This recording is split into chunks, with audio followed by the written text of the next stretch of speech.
It is so sad that so many entrepreneurs believe you have to have a ton of views or have to have a ton of subscribers in order to make multiple six figures in your business, when this isn't the case at all. And to prove it to you, here is my personal dashboard in my QuickBooks account. I made last year over $187,000 in my business and $45,000 in my digital product business with and I'll move this really quickly, with less than 700 subscribers, and move this back here, and less than 1,000 views. Now, I share this with you because in the 7 years of doing this, working with hundreds of entrepreneurs, I know how to create content that not only attracts the right viewer, but actually helps them turn that viewer into a buyer. And so what I want to do is walk you through the 6 moves you need to make multiple six figures before the end of 2025, before 2026. So if that sounds like you, if you want to learn those secrets, then stick around to the end of this video, because I'm going to reveal everything right now. All right, so before we get started, let's do a quick review of the beer we have right now. We got Old Yale, if you're local to Chilliwack. This is my favorite, the Golden Peach Summer Radler. And we're gonna crack this open right now. It's a Friday. Ooh, crisp. Let's drink and talk about content. The first thing that I did that actually helped me scale to multiple six figures was I stopped trying to go viral and I instead created for my ideal customer. So what the screenshot is, what you see here, was one of my first viral successes. I remember on my YouTube channel, I made over 9,000, almost 10,000 views on one single video. And then down here, 500,000 views on my TikTok. And this created a false belief of success. I believe I made it. I thought that this is it. This is the moment where my business is going to take off. And the reality is it did the opposite. That was some of the lowest amount of money, lowest revenue months in my career. In my 7 years doing this, I made the least amount of money when I tried to go viral and the most amount of money when I did the opposite. And to even show you another case, this is my client Dan Bolton, and this is a screenshot from his YouTube channel, and you can zoom in here. But as you see, he has 1.7K views, 1.3K views, 1.211, and he's getting DMs like this every single day. Just watch one of your YouTube videos and I want to work with you. Hey Dan, I've binged your content lately and would love to chat more about possibly working together and getting your help on something. And what this resulted in his business is hundreds of thousands of dollars per month. So here's me making multiple six figures in a year. He's making multiple six figures in a month. To prove to you, you don't have to go viral to actually get business success. Actually, the opposite is true. This is the first big lesson you have to understand if you want to succeed in your business. Don't treat content like you're trying to become famous, like you're trying to go viral. Create content for your ideal viewer. Think about attracting, not getting attention. And if you focus on that, I promise you, you'll see way more success than most entrepreneurs on YouTube. Now, point number 2, okay, is I use the free to paid model.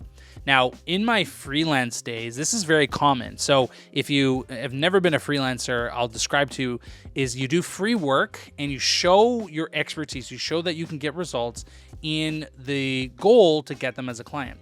So as a coach consultant, a lot of my clients that I worked with, my agency that I coached, I did a lot of free work. I did free strategy calls. I obviously am making free content here on YouTube. The point is that the thing that we're selling isn't info, right? The greats have said this, like Alex Hormozi's been saying this, Gary Vee, Dan Martell, like all the information is free, especially in today's day and age with AI being accessible as it is. It is so easy for me to now ask ChatGPT and get the answer within seconds rather than watching a whole YouTube video. So what we are selling isn't info. And so the thing that I did to make multiple six figures is I stopped trying to sell info. I gave it all away. I gave out all the secrets that I had in my 7 years experience creating content.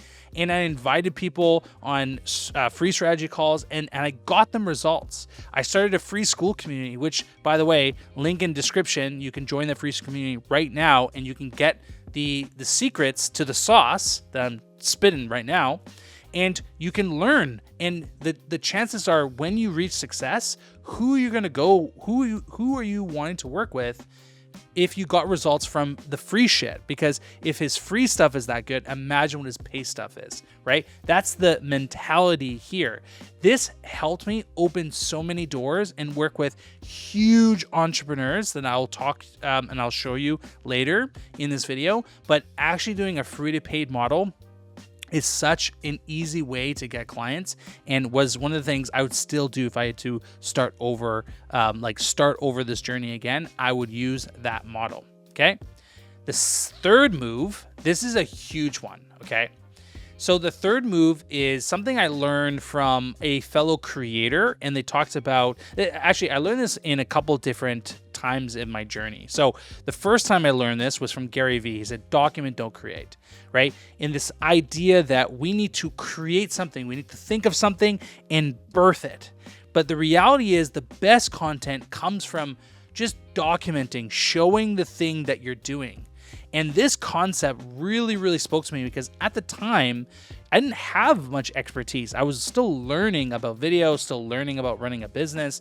And so it was hard for me to be like, I'm this authority and this expert, when the reality was I wasn't. I was still learning. I knew a lot. Don't get me wrong. I was skilled and knowledgeable. I got results, but I wasn't the authority. I didn't feel like it. I felt like an imposter. But when I just documented my journey and I showed people what I did, it was way easier to show value. So I had behind the scenes. I hired a videographer to film me do videography. And as a result, this allowed me to get hired by school. So as you saw, I don't have a massive audience, but yet the content I created allowed me to get hired from the biggest online community platform in the world, ran by the two biggest goats, the kings of coaching, Sam Ovens and Alex Mosey. And I get to work with countless of school game winners, of entrepreneurs making hundreds, if not hundreds of thousands of dollars per month in their business because of this idea of documenting instead of trying to be an authority, right? This video is a perfect example of this, that I'm just showing you what works for me. I'm not saying this is the way or the strategy. This is just what really worked for me. Ooh, that's refreshing. All right, let's move on. Move number 4. I think this was one of the, biggest moves, the biggest ROI I think you can do to get clients and create content at the same time. I launched a video podcast. This was my secret weapon to scaling my business so fast. Having a podcast allowed me to have a platform that no other agency had, right? There's a lot of agencies out there. And so how am I going to stand out? How am I going to be different? How am I going to be the one that they want to come to instead of me trying to cold DM, cold email, always like hunting for things, right? I wanted my clients to come to me. And so I want to start a podcast because I knew that the top 1% entrepreneurs knew the power of content. They wanted to go on stages, which a podcast is like a virtual stage because I'm interviewing them. They have the leverage. I get to ask them questions. They get to repurpose into content. So not only did I get to have an amazing conversation, learn something from them, I built a deep relationship so that I was able to use in networking and creating more opportunity. And I got content out of it, right? So I was able to bank off of their audience because their audience was now introduced to me. So it allowed me to quantum leap in so fast without creating that much more content or having that much more like talent per se because of the power of a video podcast, right? Actually putting interviews out on my YouTube channel as a podcast allowed me to work with over 100 entrepreneurs across North America, across South America. I went to Mexico, went to the Caribbean, went to Florida, went to Las Vegas, went to LA, and went numerous places in the US and across Canada. And it all because of this podcast. And what you see here is a screenshot of 3 idols I got to meet because of my content and because of my podcast. So not only was I able to get clients through having a podcast. I was able to be on a Zoom call with Iman Ghazi. This is like some of the craziest thing. I never thought having a podcast and creating content would put me into rooms that money can't buy. I would have to spend like probably 50 grand to have access to Iman Ghazi. And yet there's me right here. As you can see, if I zoom in, there's me taking a photo on the Zoom call with Iman, right? There's me with Dan Martell. He's signing the book. There's me on the podcast with Gary Vee. This is all because of the opportunity that podcast actually unlocked for me in my business and the content. And I became a better creator because of it, a better entrepreneur because of it, right? So there's been so much value in doing this. I can't even express how much value it is to have a video podcast as a marketing method, okay? Now, let's move on to number 5, okay? Number 5 is very important. Something I learned from my mentor was, because I was like, oh, should I niche down? Because like at the time of my agency, I wanted to be the end all be all for video. I was like, okay, I'm going to do ads. I'm going to do YouTube. I'm going to do short form, do everything.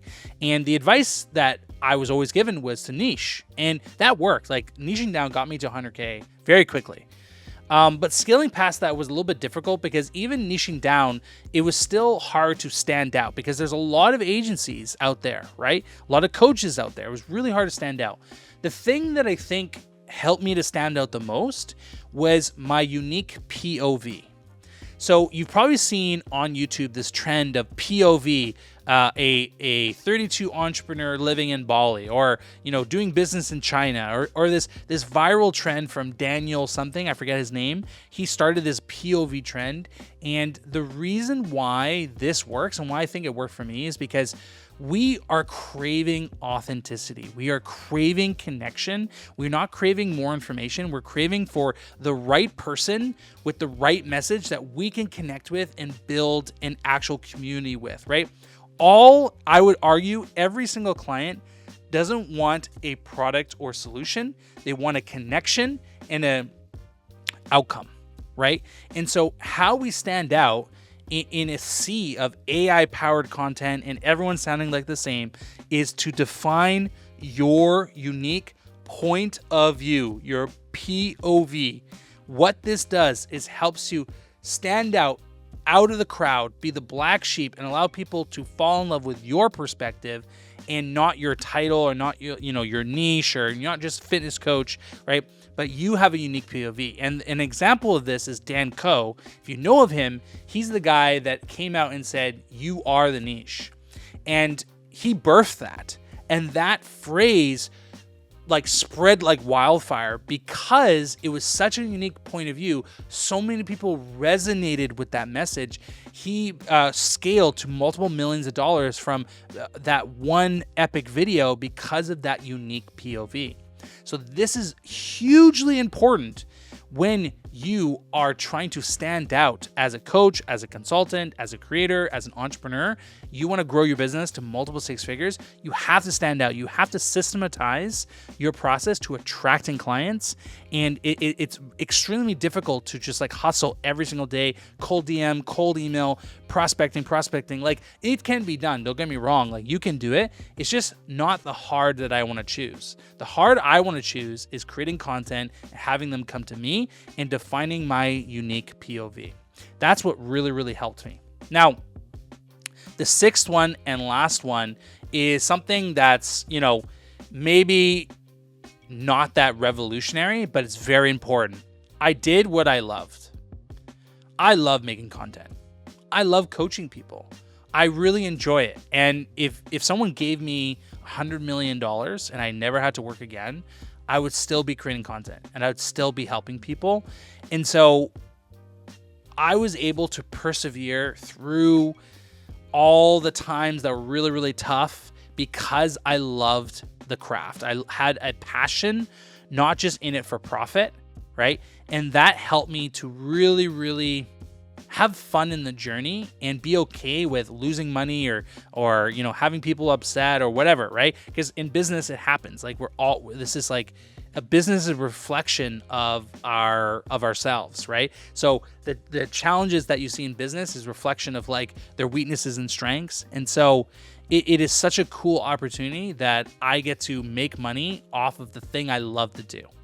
And I can promise you, if you stick to those 6 things, it'd be so impossible not to think that you can't make multiple 6 figures, especially the last one, because you're gonna outwork where like I forget the quote. I think it's like hard work outbeats talent every single time. Well, I would argue that passion outbeats hard work every single time, because when you're passionate, it doesn't feel like hard work. And so if you can do those 6 things, that's what's going to help you get to multiple 6 figures before 2026. And it's what I did to get there. And so if you found this interesting, you can get more information down in the description. There's a link to my Skool community, absolutely for free. And you can get access to our systems that we use in my Done For You agency, working with 7, 8, and even 9-figure entrepreneurs with their YouTube channels. And you get to see what the micro YouTube funnel really looks like and how you can implement it into your business. So hopefully you found this valuable. I realized we didn't drink a lot of this, but if you put in the comments what your favorite beer or drink is, let me know in the description or in the comments. But guys, thank you guys so much for watching. I love you guys so much. Can't wait to see you guys next week in another episode of the Content Playbook. So without further ado, I'm signing off. Peace.